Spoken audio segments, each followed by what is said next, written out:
I don't know that I've seen a product that provides this much value in the filmmaking space, possibly ever.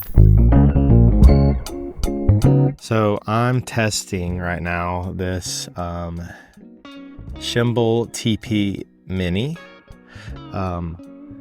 It is a wireless transmitter, and it works incredibly well, especially if you consider the price. So what you get is very simple. It's just a receiver and a transmitter and a cable.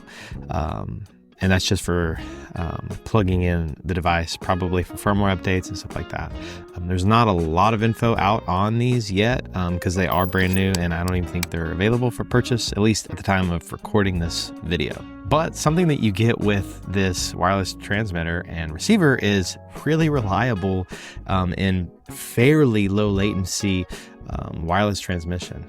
Actually, it to me seems extremely low latency considering the price. So here's just like an example. I'll get close by so you can see. Here is an example of what you can expect from the latency with this thing. I genuinely believe that it's up there with a lot of the competitors other than Teradek. Yet you're spending less than $100 on a wireless receiver and transmitter. Now, my goal with this channel is to really provide more value than sorry, I keep looking down at it because I'm not used to having a wireless transmission for like a talking head. This is nice. I'm just gonna prop this up here so you can see if it ever drops out at any point. My goal with YouTube is to not sell anymore. I think we're all a little burnt out at people just selling. So I want to provide value and genuine feedback on products if I ever do receive them. This was given to me by Shimbal, and I do appreciate receiving gear, but I want to be as honest as possible. I don't care if they're never going to send me something again. That said, I think this product for the value is insane. We'll go through a list of pros and cons, but before that, I do want to keep talking about like why I think this is worth talking about. Wireless transmission, as we all know, is pretty expensive, and you do have like the Hollylands and a few other companies out there. But if you really want something extremely reliable that you can pull focus with and that is trusted on really big budget film sets, you got to go Teradek. The thing with Teradek is it's thousands of dollars. And so I've never bought wireless transmission because I only need it like every now and then. And so I rent. I have a production coming up. I'm going to rent because there's no reason for me to own it. However, with this, I think if you do want wireless transmission just as a director's monitor or especially like a client's monitor, instead of spending several $100s on Hollyland, I think we're looking at like $400 and up for Hollyland's receiver. I think this does exactly what Hollyland does for those simple client monitors. Really, something that I have learned is if I'm not going to use it in a year or two and I'm going to want to upgrade from it, then I'm just not going to buy it. I'm going to rent until it makes sense to buy. And so that's how it's been with wireless transmission for me, even cinema cameras. I am currently renting cameras per job, but I'm using my Fujifilms for any job that I don't need a cinema camera, and it's fine. So all that to say, I think that this provides this value where you might as well own one of these rather than buying one of the middle tier, because then if you need that high-end tier, then you're just renting on that one-off basis, and then you have this for when you do want to provide a client a monitor. So that's my proposition on why I think it has so much value at the $89 price point. After taxes, you're still under $100, which is kind of insane. So the pros with this thing is immediately out of the box, it wirelessly syncs and it sets up and it's good to go. I haven't had any issues syncing it. I haven't even pushed a button. I flipped the switch on and it's good to go. I know that there's an HDMI in and out on the transmitter. That way you can feed it to a monitor. So you can go from your camera to the transmitter to the monitor. Or the other option is you can feed out of a monitor if you have an HDMI out.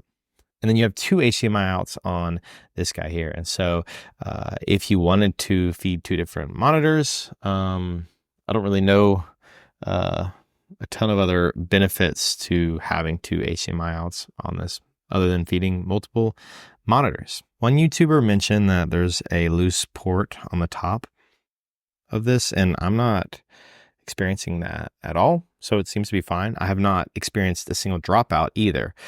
So with pros, we have extreme reliability and ease of use because I have had this sitting here while recording, but also testing for like probably 30 minutes. And yeah, I think as far as that goes, it's really reliable. I'm actually let's do this now.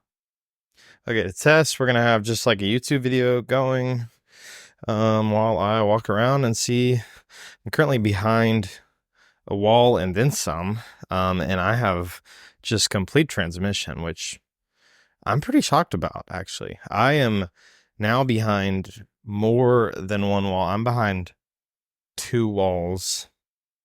Make that 3 walls, and we're not dropping a frame. I'm going to go into my garage, which I predict will cause us to drop some frames. And yet we're getting just clear transmission, which okay, it looks like we're dropping frames now. Because I'm like halfway into the garage.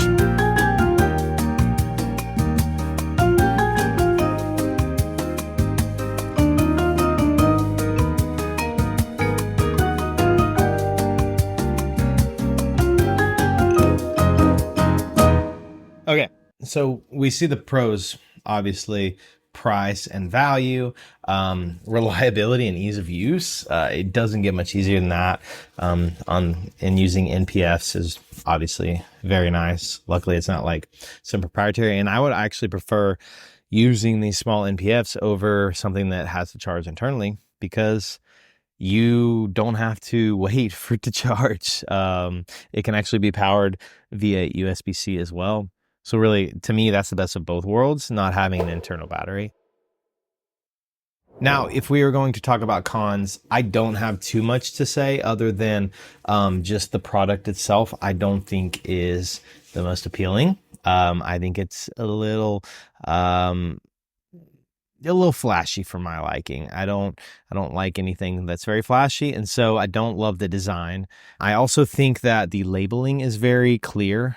Transmitter and receiver have just this tiny little thing in the corner, and so to mitigate that, I'm actually gonna throw gaff tape over it and label everything, because even HDMI out and in is not very easy to see, especially if you're on a darker set. You couldn't see it, period, without a flashlight. And so those cons are pretty easily mitigated, every single one that I listed, by throwing some gaff tape on it, which is exactly what I'm going to do. I do want to be clear that I have not tested this for long-term use or on a full film set. However, here we are. You do get to see the reliability, at least in this video. I feel like at its price and value, it's kind of a really low risk situation if you are looking for a wireless transmitter not named Teradek. Now, will you get more reliability from a Hollyland or something like that? Very possibly, yes. However, like I said earlier, I'm not spending money on something like that when I am going to have to rent Teradeks for when I have an AC pulling focus anyway.